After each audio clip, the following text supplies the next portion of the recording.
So my next role here is to introduce our keynote lecture for this evening. It will be given by Lisa Levin.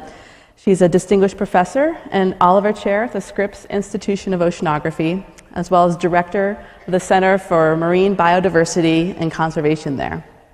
She's a Fellow of the American Geophysical Union and the American Association for the Advancement of Science. Her community leadership roles include steering committee membership for the Census of Marine Life, the U.S. Ocean, Carbon, and Biogeochemistry Program, the BOEM Scientific Advisory Committee for the U.S. Outer Continental Shelf, and she has served on several working groups for a variety of national and international projects.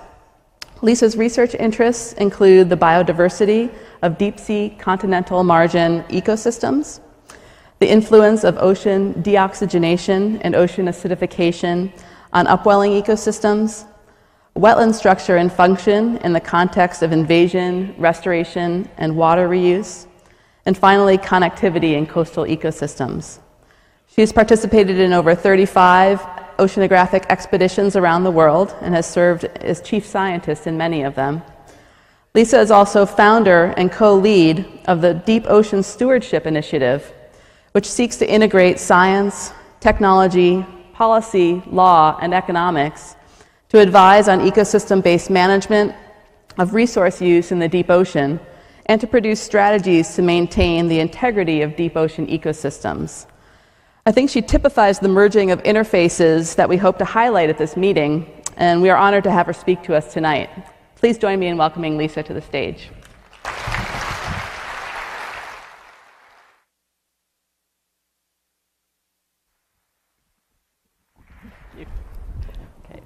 Is this on? Can you hear me? Okay, let me just tuck myself back up here since it's come apart.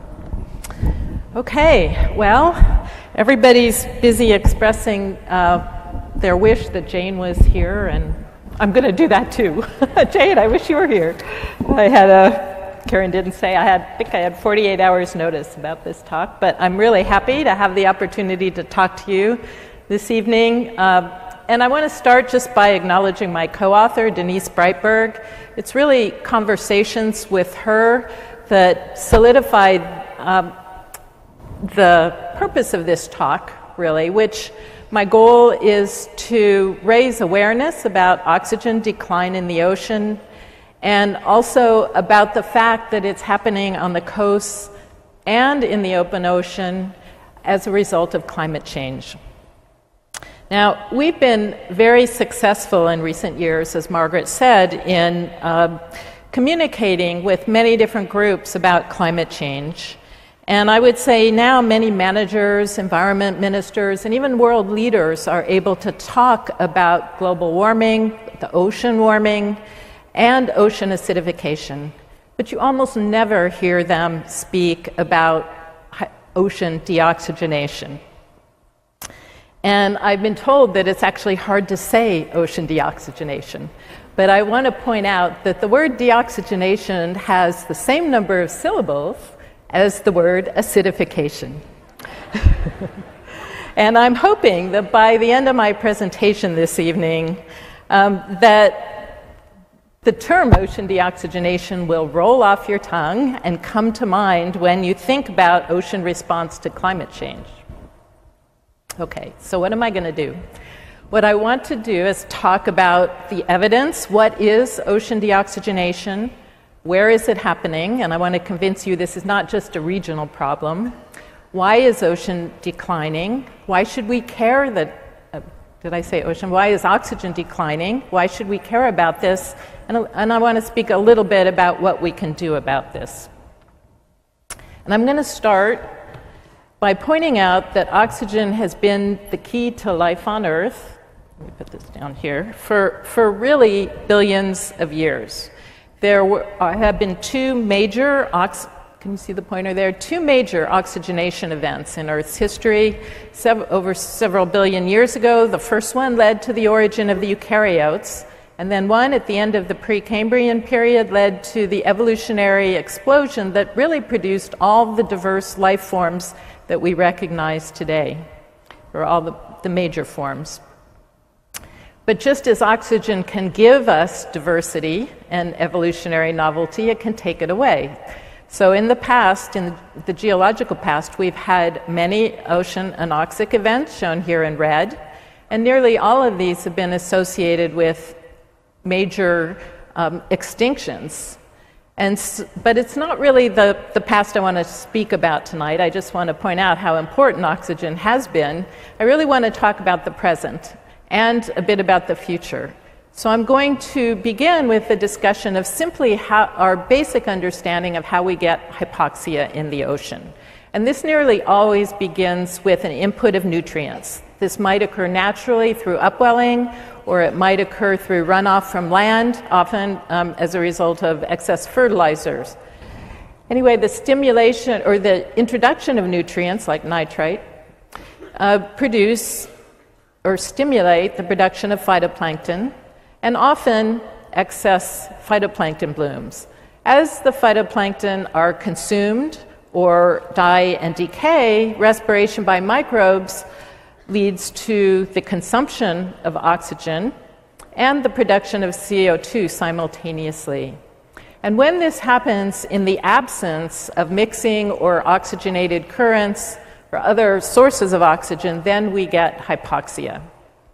And this is really what's happening in the open ocean. We have large naturally occurring low oxygen areas that we call oxygen minimum zones. These are the areas you see here in light pink. See if I can make this work. Yeah. And these form at bathyal depths between roughly 100 to 1,000 meters. They're beneath upwelling regions where often in waters that are very old, they've been isolated from the surface for a long time, and there's an absence of ventilation from currents and other sources. So that's natural hypoxia. We also know that we have coastal hypoxia as a result of eutrophication, excess nutrient input from land. As a result of human activities. Bob Diaz began tracking this in 1969, and you can see that a lot of the hypoxia shown here in red is in the northern hemisphere. 20 years later, there were more incidences of hypoxia, and 20 years after that, even more. Now you can see a lot of this is in the northern hemisphere, along regions that are heavily populated. But it turns out if we look at where hypoxia occurs as a result of upwelling onto our upper slopes and shelves, in other words, where the oxygen minimum zones are impinging on the margin, we cover a lot more of the world's continental margins. So hypoxia is actually very widespread along our margins. So I'd like to show you now that oxygen is declining in the oceans and on our coasts. And it's actually hard to find really long oxygen time series, but there are some. And in embayments in closed seas and coastal waters, we can find oxygen decline. We see this since the early 1900s in the Adriatic. We see oxygen declines in the Cariaco Basin since the 80s, in the bottom of San Francisco Bay and in the bottom of the East China Sea.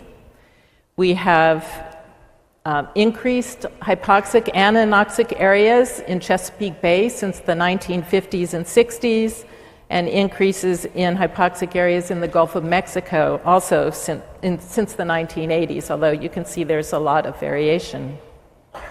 There are really good records from the East Pacific, the Northeast Pacific, and Station Papa up here, right here, south of Alaska. Has excellent records that show significant long-term decline along a bunch of different density isopycnals. You can see a lot of variability. There's a lot of natural regime shifts and ENSO and so on. But overall, there's been about 2/3 of a micromolar decline per year. We also have really good records from British Columbia, Oregon, and Southern California, and they all show major oxygen declines since the 1960s, 70s, or 80s. But it's not just the East Pacific. The West Pacific also has lost oxygen. There's a really nice repeat time series south of Japan that has shown significant oxygen declines in the North Pacific subtropical mode water. This is sigma theta is between about 25 and 27, and so we have rising temperatures in these waters that correspond to declining oxygen levels. If we move over to the Atlantic Ocean, we also have oxygen loss occurring. This is especially true in the upper waters, shown in blue. The oxygen loss is in blue, and you can see the upper mode and intermediate waters have lost about 5 micromolar of oxygen since the 1960s.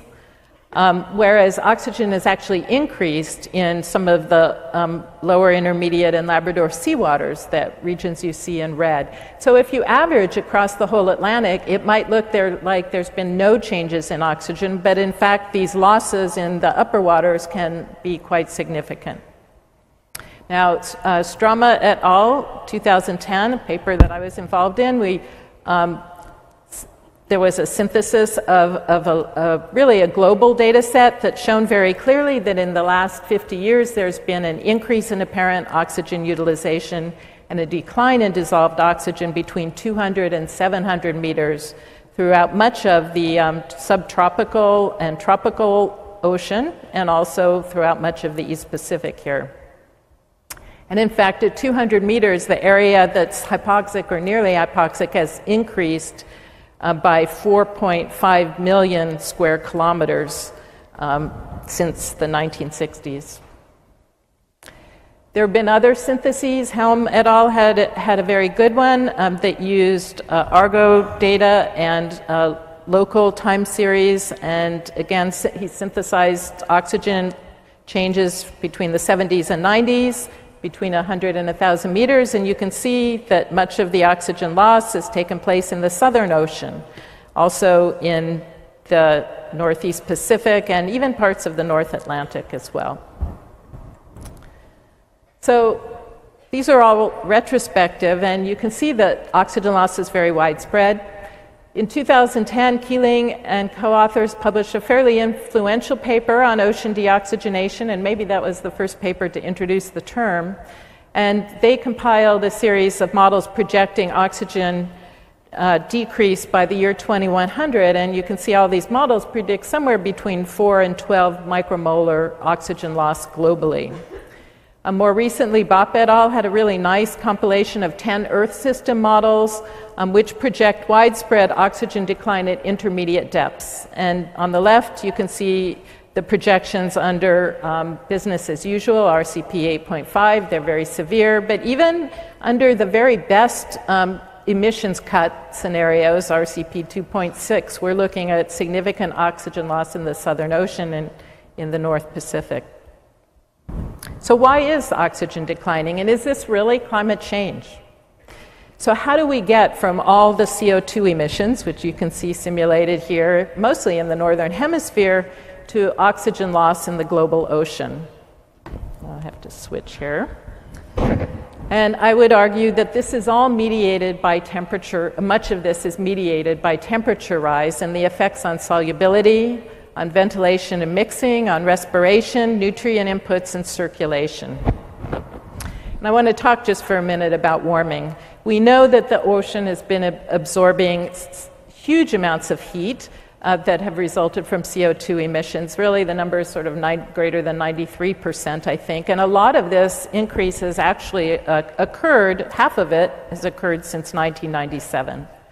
And, I was reading about this paper, Gleckler, and I think to communicate how much heat this really is, some of the science writers were describing that this amount of heat is equal to the energy released by 5 Hiroshima-style atomic bombs going off every second since 1997. This is an absolute enormous amount of heat. And the most recent IPCC report tells us, of course, that the surface ocean is warming. In the industrial era, there's been a tremendous amount of warming, over 1 degree C in many, many places. So the ocean is a tremendous climate mitigator, taking up this heat, but it's not uniform, this uptake. And in fact, a really nice paper by Dean Remick using Argo float data has shown us that there are literally hotspots of heat uptake, all the areas that you see in red and orange there. So the heat uptake can be quite regional in the upper 2,000 meters. But we know that heat is also entering the very deep ocean, and our repeat ghost ship hydrography has shown that there's significant heat uptake below 4,000 meters. You can see much of this is actually in the southern hemisphere. So what's significant about this heat uptake is that a warming ocean holds less oxygen. The solubility of oxygen goes down as the temperature goes up.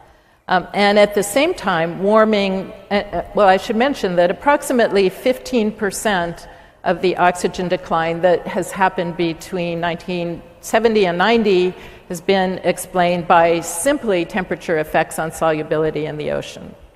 But at the same time that the solubility goes down, warming raises the oxygen thresholds for living organisms. So they will die at higher and higher saturation levels as temperature rises. In addition to the solubility effects, a warmer ocean is more stratified. We have intensified thermal stratification, but also surface freshening from melting of ice at high latitudes leads to intensified stratification. And all of this reduces the exchange between the mixed layer in the upper ocean and the interior waters of the ocean. We call this reduced ventilation. And this accounts for really a lot of the rest of the global oxygen loss that occurs in the open ocean. There are some other factors at work. We know that larger land-sea temperature differentials enhance winds in upwelling regions and lead to upwelling of low oxygen nutrient-rich water. So the nutrients again stimulate further production, which leads to decay and oxygen consumption. And we have evidence of this from retrospective studies, for example, the work by Seidemann, that has shown since 1990 that there's been intensification of upwelling in the majority of the eastern boundary upwelling systems. But there's also a recent prospective paper modeling to the end of the century that shows that upwelling is going to continue to intensify in the majority of the upwelling systems. Only the California current is one where it may not.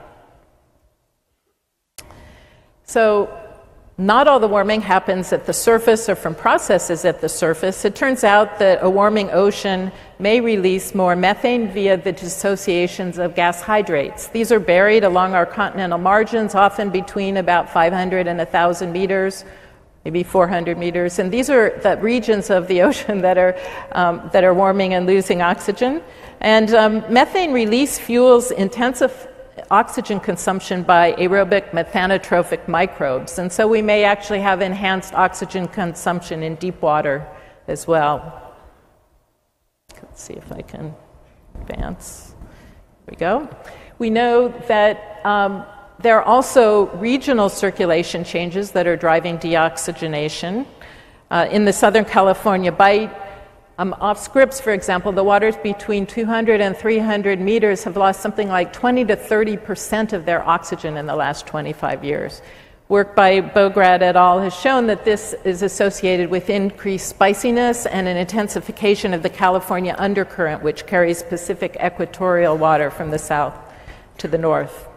If we go over to the Atlantic of Canada, the lower St. Lawrence estuary has lost something like 60 micromoles of oxygen since the 1930s.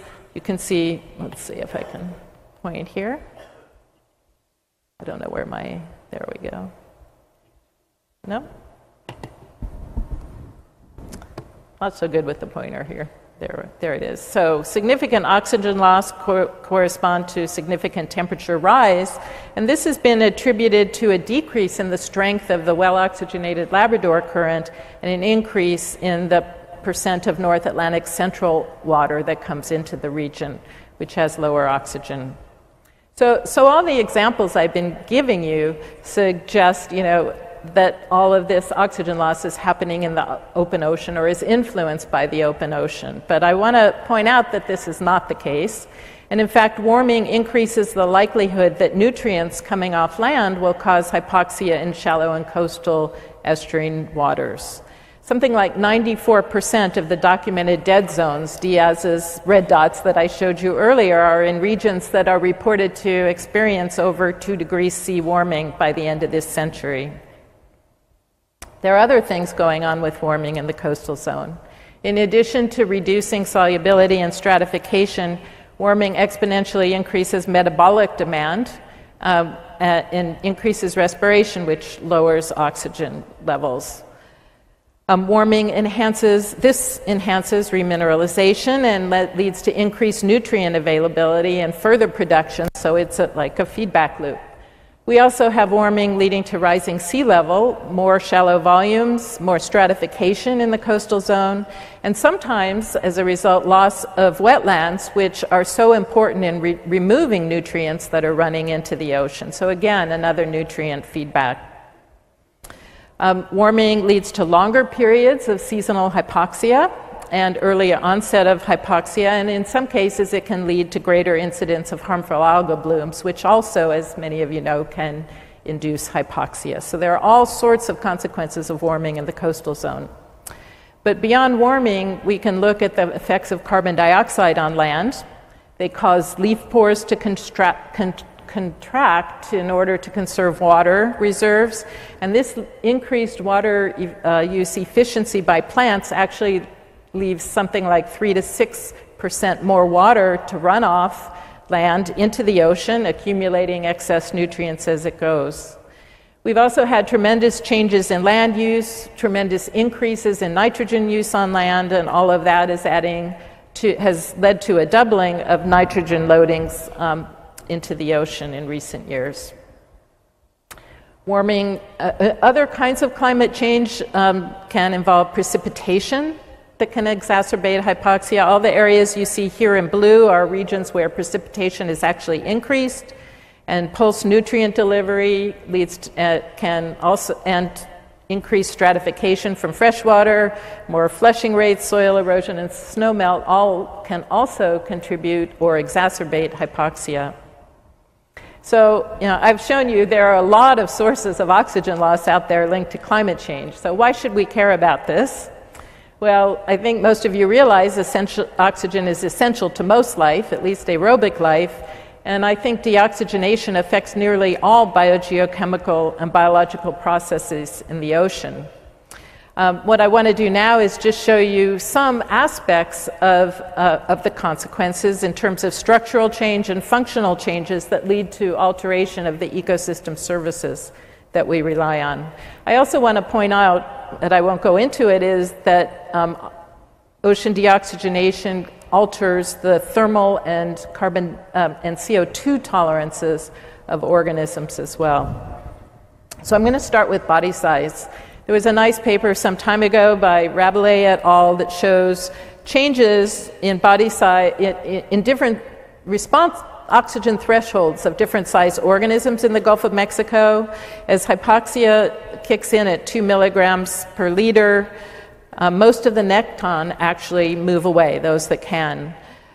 1.5 milligrams, the demersal invertebrates begin to move away. Down as oxygen declines, we see the epibenthic invertebrates become stressed and then die, and at even lower oxygen levels, 0.5 milligram per liter, we're left with little animals, the larger in fauna, and then the macrofauna, and then eventually everything dies.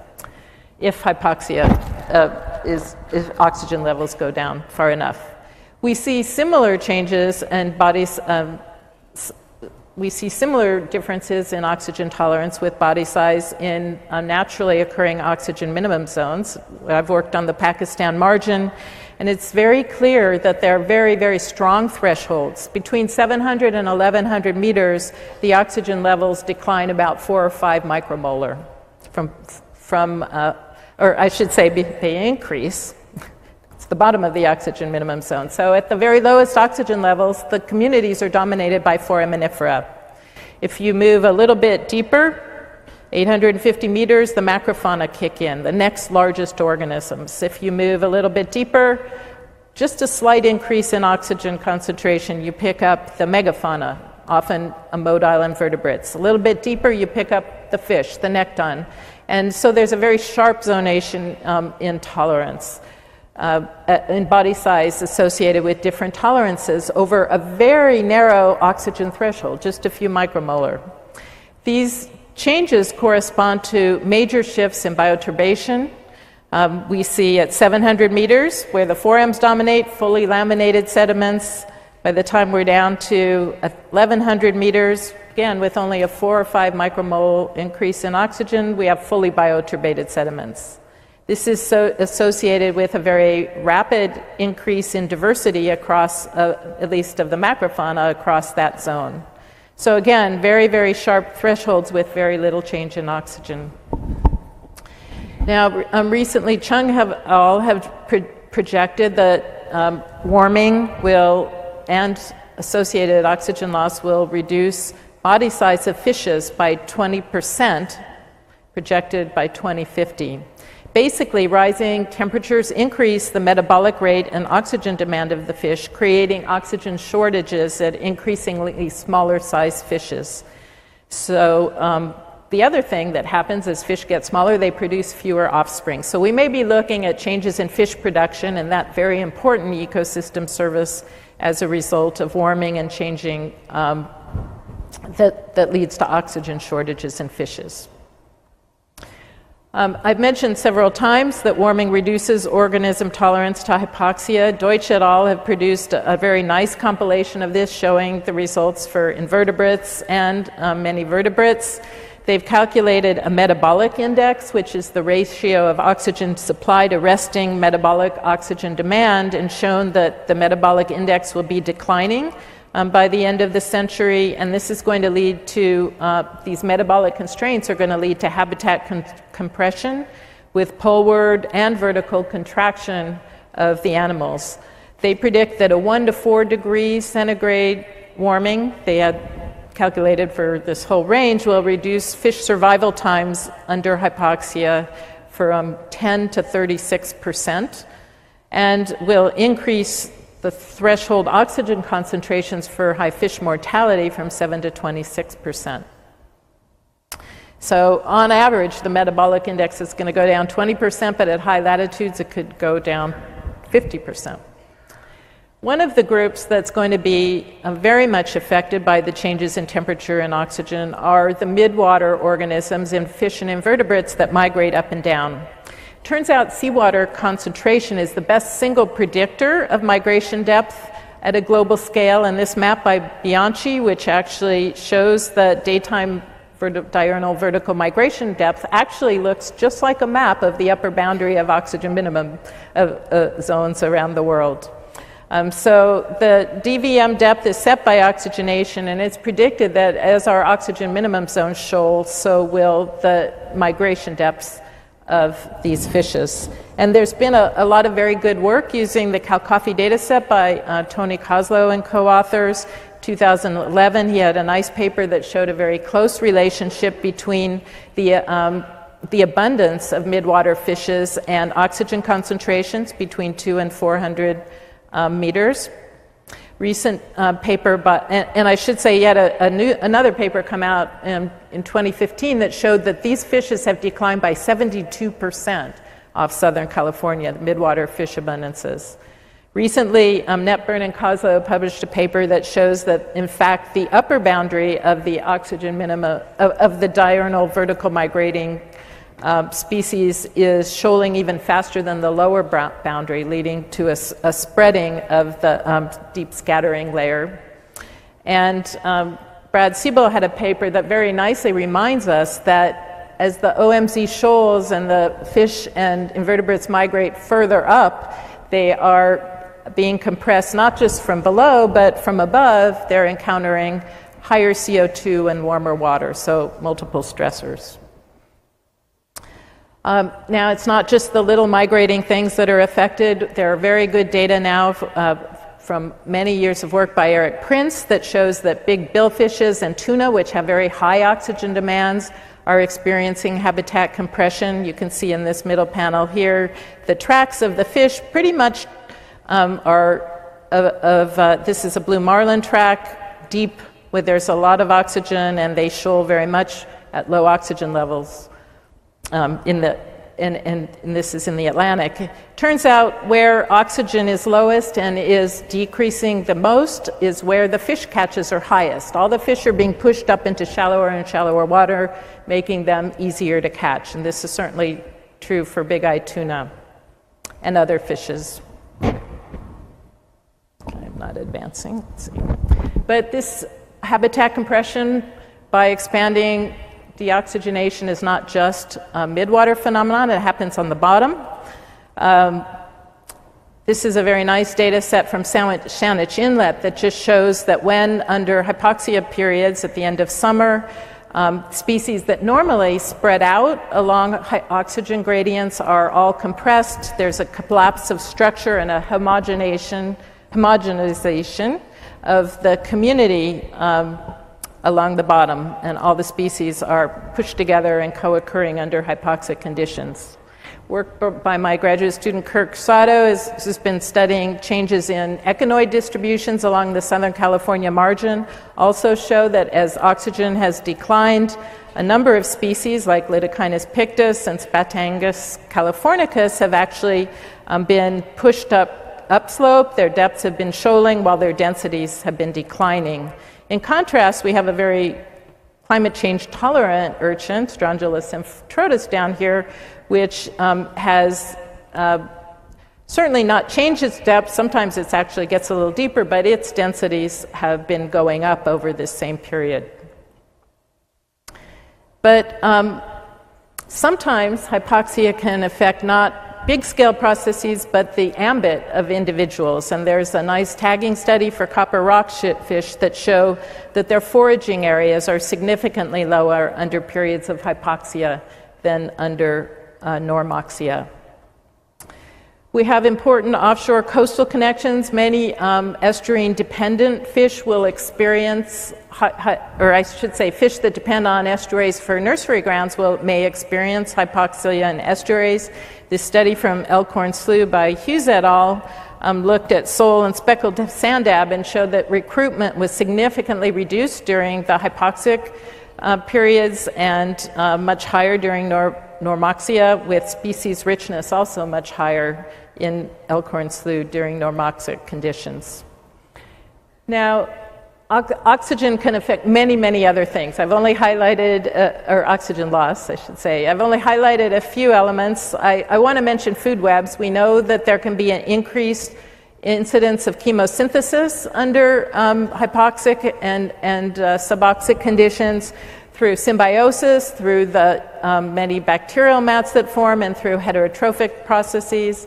I think under some circumstances we have a reduction in benthic-pelagic coupling, but the increases in jellyfish that occur under hypoxia, there's recent work showing that when they fall to the deep sea, any seafloor, that they're rapidly consumed, whether it's deep or shallow, so they are actually a conduit down to the bottom. Now, thus far I've been really talking mainly about oxygen, but we know that ocean deoxygenation is occurring in a multi-stressor ocean. It occurs with warming, with acidification, with changes in food supply, and many other things. I like this figure by Bopp, which shows how all the different climate change factors overlap in space. At least this is the projection to 2100. But despite the fact that hypoxia is interacting with all these things, hypoxia barely appears in the modern multi-stressor literature. This is a very recent review, a meta-analysis really, by Gunderson that shows experiments that look at multiple factors, and you can see I've put the hypoxia lanes in red, and really the only studies are a handful or some that address hypoxia and temperature, but we see little study of hypoxia interacting with other factors, climate change factors in the ocean. This is starting to change. There are a lot of different kinds of instrument setups now that can control oxygen and CO2 and temperature. I wouldn't say a lot, but there are starting to be some. There are a few examples down here.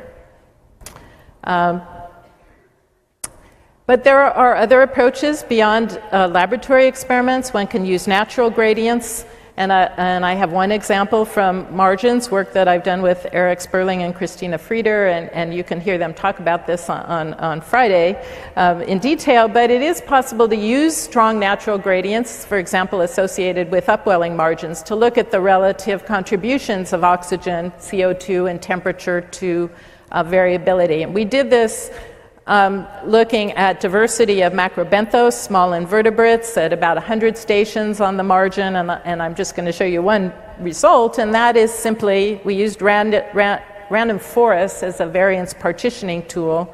And in the full data set in the Pacific Ocean, oxygen is by far the most important factor explaining variability and diversity. And you can see the thresholds are very, very sharp. They occur at about 7 micromolar. In the Indian Ocean, the thresholds are a little higher, and in fact, CO2 was the best explanatory factor. So not the same thing doesn't happen in all ocean basins. So I've mentioned multiple climate stressors now, but I think it's worth pointing out that there are many other kinds of human stressors: pollution, overfishing. We've talked about eutrophication a bit, habitat degradation, and species invasion, and much more.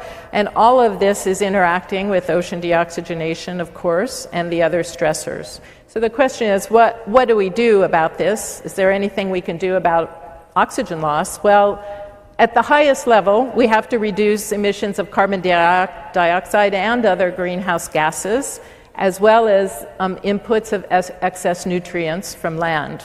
So that's the first thing we need to do. But I believe that we also have to simply acknowledge the problem of ocean deoxygenation as a climate change factor or climate change response, and we need to begin to adapt and manage accordingly.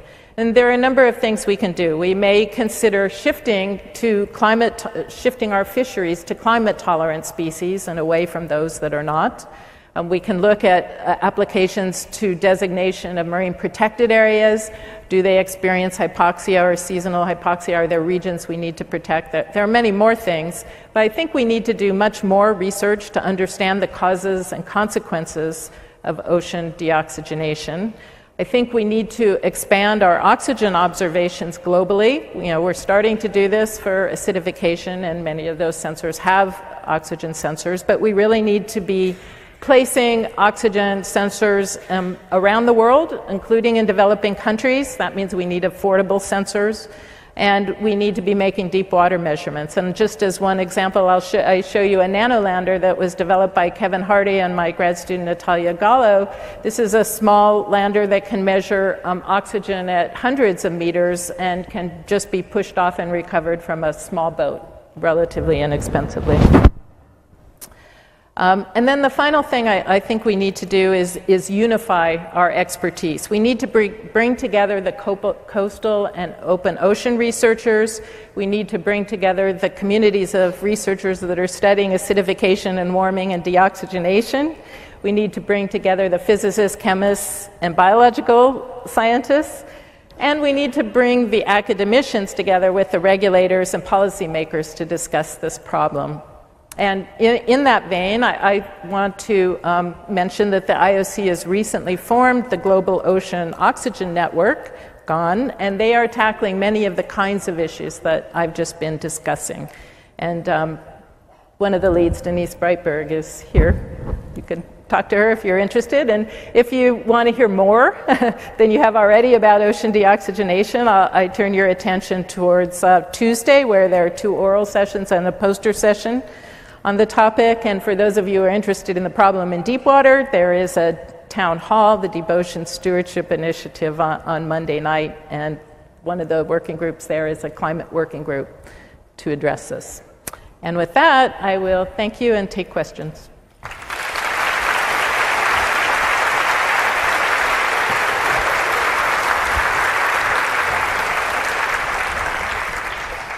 If there are any.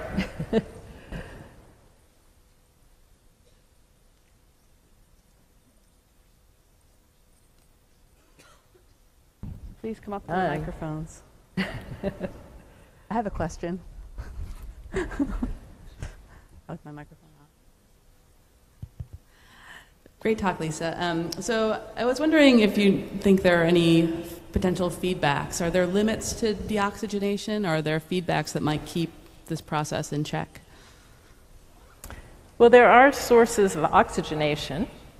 Intensified storms, we know, can oxygenate. And not being a physicist, there's probably many people out here who can answer this question better than I am. But I did see a paper that projects oxygen loss not to the end of the century, but for 1,000 years. And the good news is that 500 years from now, the feedbacks will kick in and oxygen will start increasing again. I'm sorry, I've forgotten the authors of that paper, but I meant to actually put it in the talk, but just didn't have time. But so there are definitely feedbacks on those time scales, but what I think we're still learning enough about the biogeochemical responses of the ocean to all the changes to know. I mean, certainly things that like stratification will reduce production in some places, and that's going to reduce oxygen demand, less sinking primary production, and we don't know how that's going to balance out with other, reduced ventilation, for example. Yeah. You have presented a tremendous array of stunning research from a variety of excellent scientists.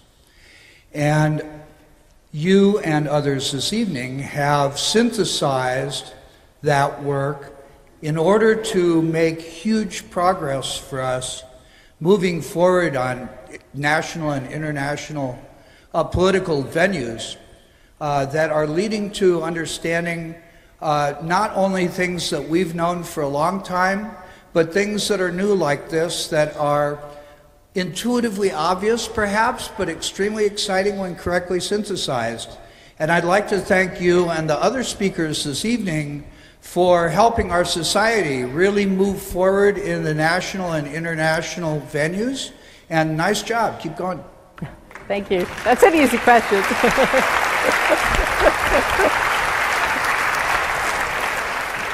I think people want the icebreaker. I just have a brief comment about the importance of multi-stressor rather than looking at ocean acidification or thermal oscillation or carbonate chemistry change or deoxygenation. We have to look at it together. That's my question is your comment on evolutionary adaptation. We do have species like Gnathophasia ingens in the oxygen minimum zone. Are there any evolutionary trend in organisms, species level, ecosystem level, adapting?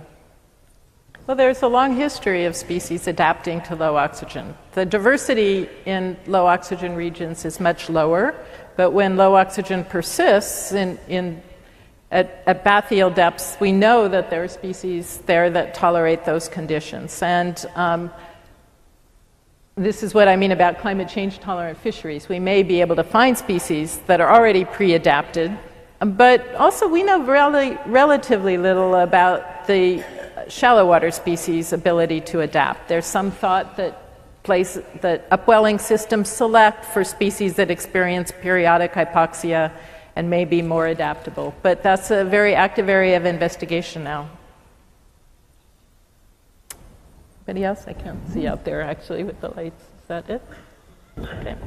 Thank you.